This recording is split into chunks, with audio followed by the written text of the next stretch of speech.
কুষ্টিয়ায় বিচার বিভাগীয় কাঠামোগত সংস্কারের দাবিতে অফিস সহায়ক কর্মচারীদের কর্মবিরতি।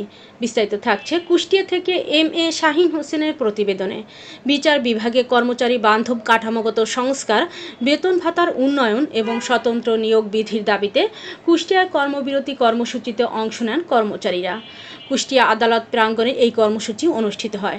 কর্মসূচিতে উপস্থিত ছিলেন বিচার বিভাগীয় কর্মচারী অ্যাসোসিয়েশন কেন্দ্রীয় কমিটির সাংগঠনিক সম্পাদক তারিক আহমেদ রিঙ্কু, সহ সভাপতি ফজলুর রহমান, কুষ্টিয়া জেলা কমিটির সভাপতি মিজানুর রহমান সহ বিচার বিভাগীয় কর্মচারীরা। এ সময় তারা সুপ্রিম কোর্টের অধীনস্থ একটি পৃথক সচিবালয় দাবি করেন।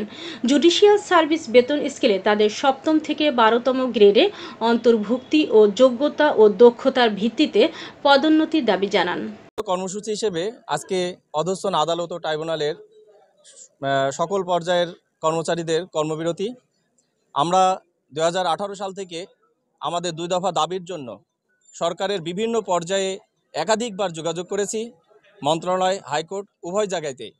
আমরা এই পর্যন্ত শুধু আশ্বাসের বাণী শুনে আসছি, কিন্তু এখন পর্যন্ত কোনো আমাদের দাবি বাস্তবায়নের কোনো কার্যক্রম তারা পদক্ষেপ নেয়নি বা কোনো কার্যক্রম পরিলক্ষিত আমাদের দৃষ্টিতে আসি নাই। আমাদের দাবি দুইটা, যে বিচার বিভাগের জন্য পৃথক সচিবালয় এবং অধস্তন আদালত ও ট্রাইব্যুনালের সহকর্মীদের অধস্তন আদালত ট্রাইব্যুনালের বিচার বিভাগীয় কর্মচারীদেরকে বাংলাদেশ জুডিশিয়াল সার্ভিস বেতন স্কেলে আলোকে বেতন ভাতা প্রদান সহ যে বিদ্যমান গ্রেড যে 1 থেকে 6 এবং পরবর্তীতে আমাদের দাবি যে 7 থেকে 12তম গ্রেডে অন্তর্ভুক্ত করতে হবে এবং সকল ব্লক পদ বিলুপ্ত করে যোগ্যোপযোগী পদ সৃজনপূর্বক যোগ্যতা ও জ্যেষ্ঠতার ভিত্তিতে পদোন্নতির সুযোগ রেখে অভিন্ন নিয়োগ বিধি প্রণয়নের দাবিতেই আমাদের আজকের এই কর্মবিরতি।